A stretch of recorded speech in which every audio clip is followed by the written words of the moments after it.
TV Prasad നമുക്കൊപ്പം ഉണ്ട്. TV Prasad, നമ്മുടെ തിരുവനന്തപുരം മേഖലയിൽ നിന്ന് ഇങ്ങനെയൊരു വാർത്ത, അതും ഒരു ദളിത് യുവതിയെ ജോലിക്ക് പോലും പോകാൻ സാധിക്കാത്ത തരത്തിൽ ഒറ്റപ്പെടുത്തുന്ന സമീപനത്തിലേക്ക് പോലീസ് സംവിധാനം കൂടി ചേർന്നുകൊണ്ട് നടത്തുന്ന നീക്കങ്ങൾ, അത് ഒരുപക്ഷെ ഇതിനു മുൻപ് തന്നെ ചർച്ചയായേനേയും. കാരണം പഹൽഗാം ആക്രമണത്തിന് ശേഷമുള്ള യുദ്ധ സാഹചര്യം, യുദ്ധസമാന സാഹചര്യമൊക്കെ നിലനിൽക്കുന്ന വേളയായതുകൊണ്ട് സമൂഹ മാധ്യമങ്ങളിലാണ് അത് കൂടുതലായി നമ്മുടെ വാർത്ത ചർച്ചയായത്. അധികൃതരുടെ ഇടപെടൽ ഇപ്പോൾ ഉണ്ടായി തുടങ്ങിയിരിക്കുകയാണ്. ഇടപെടലാകണം വാർത്ത. ഫൈറ്റ് ഫോർ ജസ്റ്റിസ്, അത് തന്നെയല്ലേ നമ്മൾ ഈ വാർത്തയിലും സ്വീകരിച്ച സമീപനം? TV പ്രസാദ്.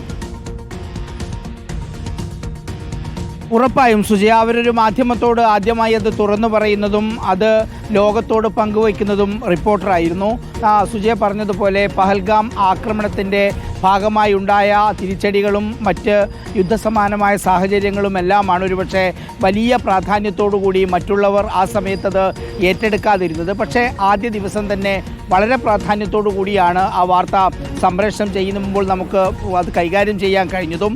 വാർത്ത എയറിൽ വന്ന് അധികം വൈകുന്നതിന് മുമ്പ് തന്നെ DGP അത് സംബന്ധിച്ചുള്ള അന്വേഷണത്തിന് ഉത്തരവിട്ടു എന്നുള്ളതാണ്. അതല്ലാതെ ഇന്നലെയോ മിനിഞ്ഞാന്നോ അല്ല അത് സംഭവിച്ചത്. അത് സംഭവിച്ചിട്ട് ദിവസങ്ങളായി എന്നത് തന്നെയാണ്.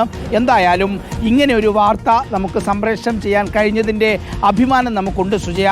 നേരത്തെ സുജയ പറഞ്ഞത് തന്നെയാണ് അതൊരു പോയിന്റ്. അതായത് സമൂഹത്തിലെ ഏറ്റവും താഴെത്തട്ടിലുള്ളവരോട് നമ്മുടെ പോലീസും നമ്മുടെ അധികാരികളും കാണിക്കുന്ന ഒരു മനോഭാവമുണ്ടല്ലോ, ആ മനോഭാവമാണ് യഥാർത്ഥത്തിൽ തിരുത്തപ്പെടേണ്ടത്. അത്തരം മനോഭാവങ്ങളാണ് പ്രേക്ഷകരുടെ മുന്നിലേക്ക് നമ്മൾ എത്തിക്കുകയും ചെയ്യേണ്ടത്. ഇവർ വീട്ടുജോലിക്ക് നിന്ന അവർ വലിയ സമ്പന്നരായിരിക്കാം, അവർക്ക് സമൂഹത്തിൽ വലിയ പദവികൾ ഉണ്ടായിരിക്കാം, അവർക്ക് വേണ്ടി പോലീസ് സ്റ്റേഷനിൽ ഇടപെടാനും സംസാരിക്കാനും ഒരുപാട് അധികാര കേന്ദ്രങ്ങൾ ഉണ്ടായിരിക്കാം. അങ്ങനെയുള്ളവർ പറയുന്നത് മാത്രമാണ് ശരിയെന്ന് വിശ്വസിച്ച് ഒരു പാവപ്പെട്ട സ്ത്രീയെയും അവരുടെ കുടുംബത്തെയും വേട്ടയാടാനുള്ള പോലീസിന്റെ നീക്കമാണ് അക്ഷരാർത്ഥത്തിൽ റിപ്പോർട്ടർ പ്രേക്ഷകരുടെ മുന്നിലേക്ക് എത്തിച്ചത്. ഒടുവിൽ ഇന്നവർ തുറന്നു പറഞ്ഞത് മുഖ്യമന്ത്രിയുടെ ഓഫീസിൽ നിന്നുണ്ടായ മോശം അനുഭവത്തെക്കുറിച്ചാണ്. അതായത് പോലീസ് സ്റ്റേഷനിൽ എന്താണോ ഉണ്ടായത് അത് മുഖ്യമന്ത്രിയുടെ ഓഫീസിൽ നിന്ന് ഉണ്ടായി എന്നുള്ളതാണ് ആ സ്ത്രീ വിശദീകരിക്കുന്നത്. പക്ഷേ അങ്ങനെ ഉണ്ടായില്ല, തെറ്റിദ്ധരിച്ചു പോയതാണ്. ഇതൊരു കള്ളക്കേസാണ്, അല്ലെങ്കിൽ ആ മാല തിരിച്ചു കിട്ടിക്കഴിയുമ്പോൾ ആ കേസ് നിലനിൽക്കാത്ത സാഹചര്യത്തിൽ അവരെ വിടുകയാണ് ഉണ്ടായത്. അപ്പോൾ ഈ മോഷണത്തിൽ ഇവരാണ് കുറ്റക്കാരി എന്ന് പറഞ്ഞുകൊണ്ട് പരാതി നൽകിയ ഓമന ഡാനിയേൽ, അവരെ സഹായിച്ച മറ്റ് ആളുകൾ, അവർക്കെതിരായ നിയമ നടപടിയുമായി മുന്നോട്ട് പോകുമെന്നാണ് ബിന്ദു ഇപ്പോൾ നമ്മുടെ പ്രതിനിധി റിനു ശ്രീധരനോട് പറഞ്ഞത്. അതായത് ബിന്ദുവിന്റെ പോരാട്ടം അവസാനിക്കുന്നില്ല, പോരാട്ടം തുടങ്ങുന്നതേ ഉള്ളൂ. അതിന്റെ ആദ്യ പടിയാണ് പേരൂർക്കട പോലീസ് സ്റ്റേഷനിലെ പോലീസുകാർക്കെതിരായ ബിന്ദുവിന്റെ വെളിപ്പെടുത്തലും അതിന് നേരെ ഉണ്ടായിരിക്കുന്ന നടപടികളും. ഇനിയിപ്പോൾ ഈ പരാതിക്കാരിയായി വന്ന സ്ത്രീ അടക്കം നിയമ സംവിധാനങ്ങൾക്ക് മുന്നിലേക്ക് വരില്ലേ? ബിന്ദുവിനുണ്ടായ ആത്മാഭിമാന ക്ഷതത്തിന് ഉചിതമായ നഷ്ടപരിഹാരം അവർ നൽകേണ്ടി വരില്ലേ? TV പ്രസാദ്. ഉറപ്പായും സുജയ, പോലീസ് ഉദ്യോഗസ്ഥരെ പോലെ സമാനമായ കുറ്റം ചെയ്തവരാണ് ഈ വീട്ടുകാരും എന്നതാണ്. വീട്ടുകാർ പരാതി കൊടുത്ത് അവരുടെ വീട്ടിൽ നിന്ന് തന്നെ പിന്നീട് ആ മാല കണ്ടെത്തുന്ന സാഹചര്യം, അതിനിടയിലുള്ള ഈ 20 മണിക്കൂർ കൊണ്ട് ഈ സ്ത്രീ അനുഭവിച്ച ഒരു മാനസികമായ ആഘാതമുണ്ടല്ലോ. അതായത് പാവപ്പെട്ട ആ കുടുംബം, ഇപ്പോൾ അവരുടെ ഭർത്താവ് പറയുന്നത് നമ്മൾ കേട്ടു, 2 കുഞ്ഞുങ്ങളാണ്. അവരുടെ മാനസികാവസ്ഥ, അതായത് അധ്വാനിച്ച് ജീവിക്കുന്ന ഒരു കുടുംബത്തിൻ്റെ മുകളിലേക്ക് നിങ്ങൾ മോഷ്ടാക്കളാണ് എന്ന് സമൂഹത്തെ കൊണ്ട് പറയിപ്പിക്കുന്ന നിലയിൽ ഒരു തെളിവുമില്ലാത്ത സാഹചര്യത്തിൽ പോലീസ് പെരുമാറി എന്നുള്ളതാണ് ഇതിലെ ഗുരുതരമായ ഒരു കുറ്റകൃത്യം. മാത്രമല്ല, കുടിവെള്ളം ചോദിക്കുന്ന സമയത്ത് ബാത്റൂമിലേക്ക് പറഞ്ഞയക്കുന്ന രീതിയിലേക്ക് ഏറ്റവും വൃത്തികെട്ട ഒരു പോലീസ് സംവിധാനമായി ആ പേരൂർക്കടയിലെ പോലീസുകാർ മാറിയോ എന്നതാണ് സുജിയ ഏറ്റവും ഗൗരവമായ ഒരു കാര്യം. രാത്രി സമയത്തും മറ്റ് സമയങ്ങളിലും എന്തായാലും എല്ലാ സ്വഭാവമുള്ള പോലീസ് ഉദ്യോഗസ്ഥർ അവിടെ ഉണ്ടാകും. അതിലൊരാൾക്കെങ്കിലും അത് തടയാൻ കഴിഞ്ഞില്ല എന്നുള്ളതാണ് നമ്മളെല്ലാവരെയും അത്ഭുതപ്പെടുത്തുന്നത്. 1-2 പോലീസ് ഉദ്യോഗസ്ഥർക്ക് ഇതുപോലെ വൈകൃത മനസ്സുള്ളവരുണ്ടായിരിക്കാം, പക്ഷേ അതിനെ തടയാൻ ഒരു പോലീസ് ഉദ്യോഗസ്ഥൻ അവിടെ ഉണ്ടായില്ല എന്നുള്ളതാണ് നമ്മളെ നാണം കെടുത്ത് സുജിയ. ഇത് പോരാ, യഥാർത്ഥത്തിൽ ഇനിയുമുണ്ട് 2 പോലീസ് ഉദ്യോഗസ്ഥർ. അവർക്കെതിരെ നടപടിയെടുക്കാൻ എന്താണ് സർക്കാരിന് ഇത്ര മടി എന്ന ചോദ്യമാണ് ഓരോരുത്തരും ചോദിക്കുന്നത്. ഒരു പാവപ്പെട്ട സ്ത്രീയെയും അവരുടെ കുടുംബത്തെയും മോഷ്ടാക്കളായി ചിത്രീകരിച്ചുകൊണ്ട് ഈ സമൂഹത്തിൽ നിന്ന് അകറ്റാനുള്ള ഒരു സമീപനം, ഇവർ വെറുക്കപ്പെട്ടവരാണെന്ന് പറയാനുള്ള ഒരു സമീപനം, അതിനുള്ള മുഖത്തേറ്റ അടി ഇനിയാണ് യഥാർത്ഥത്തിൽ ഇന്ന് നടക്കുന്ന ഈ സംഭവ വികാസങ്ങൾ യഥാർത്ഥത്തിൽ പ്രേക്ഷകരുടെ മുന്നിലേക്ക് നമ്മൾ എത്തിച്ചത് നിരാലംബയായ ഒരു സ്ത്രീയുടെ, പാവപ്പെട്ട സ്ത്രീയുടെ, അധികാര കേന്ദ്രങ്ങളിൽ പിടിയില്ലാത്ത സ്ത്രീയുടെ, പോലീസ് സ്റ്റേഷനിൽ വിളിച്ചു പറയാൻ ആൾക്കാരില്ലാത്ത സ്ത്രീയുടെ അവരുടെ ശബ്ദമാണ് സുജിയ നമ്മൾ പ്രേക്ഷകരുടെ മുന്നിലേക്ക് എത്തിച്ചത്. തീർന്നില്ല സുജിയ. SIയെ മാത്രം സസ്പെൻഡ് ചെയ്താൽ പോരാ, ബാക്കിയുള്ള 2 പോലീസ് ഉദ്യോഗസ്ഥരെവിടെ? ഇവർക്കെതിരെ പരാതി കൊടുത്ത ആ വീട്ടുകാരെവിടെ? മുഴുവൻ ആളുകൾക്കെതിരെയും ഈ സംവിധാനം നടപടി സ്വീകരിക്കണം. അതിവരുടെ പരാതി കൊണ്ടല്ല നടപടി സ്വീകരിക്കേണ്ടത്, സ്വന്തം നിലയ്ക്ക് അന്വേഷിച്ച് കണ്ടെത്തി നടപടിയെടുക്കാനുള്ള ഇച്ഛാശക്തി ഉണ്ടാകുമ്പോഴാണ് ഒരു സർക്കാരായി മാറുന്നത്. തീർച്ചയായും ഇപ്പോൾ തിരുവനന്തപുരം കമ്മീഷണർ ഈ സംഭവത്തിൽ അടിയന്തര റിപ്പോർട്ട് തേടുകയും പേരൂർക്കട പോലീസ് സ്റ്റേഷൻ SI പ്രസാദിനെ ഇപ്പോൾ സസ്പെൻഡ് ചെയ്യുകയും ചെയ്തിരിക്കുകയാണ്.